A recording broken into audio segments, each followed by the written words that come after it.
คนเชื่อบ่ว่าพื้นฐานครอบครัวนี่โคตรสำคัญเลยเนาะเพราะว่าเด็กที่ดีเด็กเกิดมาถ้าคือเกี่ยวกับเป็นเด็กน้อยคนหนึ่งที่มีปมเนาะพ่อแม่ผิดเถียงกันมาตั้งแต่น้อยๆเนาะทุกคนครอบครัวก็ทุกข์ยากมาตั้งแต่น้อยหั่นแหละทุกคนมันเป็นปมที่เฮ็ดให้เราเขาเอิ้นว่าการพัฒนามันสู้กับคนอื่นคนที่ว่าพ่อแม่เขาน่ะเลี้ยงดูมาดีเนาะพ่อแม่เขาซัปพอร์ตทุกอย่างมันสู้เขาบ่ได้ทุกคนพื้นฐานครอบครัวนี่โคตรสำคัญไผที่มีลูกมีหยังนะต้องสำคัญการเว้าการจากับลูกการเลี้ยงดูลูกเนาะทุกคน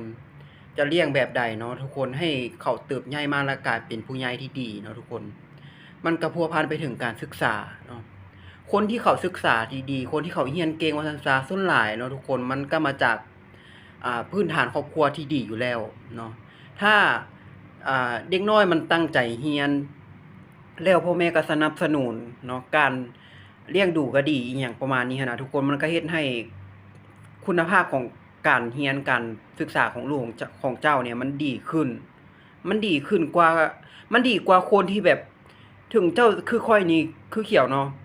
เรียนเก่งส่ำใดก็ยาทุกคนแต่ว่ายังสู้คนที่แบบเขาดีพร้อมทุกอย่างบ่ได้เนาะพ่อแม่มีเงินส่งให้เรียนเนาะพ่อแม่มีเงินส่งให้เรียน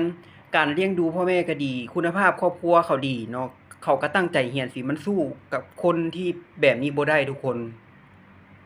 ฉะนั้นคนลาวเฮาไผที่มีลูกมีเต้าก็ฟังคลิปของเขียวไว้เนาะเขียวก็เป็นคนหนึ่งที่แบบเรียนเก่งระดับหนึ่งแต่ว่าบ่มีโอกาสบ่มีทุนว่าซั่นซะโอกาสนี่โคตรสำคัญเลยทุกคนไผที่มีโอกาสได้เรียนก็รีบฟ้าวเนาะฟ้าวเรียนบางคนนี่ยังบ่ให้ความสำคัญกับการศึกษาการศึกษาโคตรสำคัญประเทศที่เขาเจริญเขาแฮ่งใส่ใจเรื่องการศึกษาเนาะทุกคนเพราะว่าการศึกษามันคือโอกาสเนาะเจ้าเรียนจบสูงเท่าใดโอกาสการพบปะผู้คนเนาะโอกาสในการเฮ็ดเวียกมันก็หลายขึ้นเท่านั้นทุกคน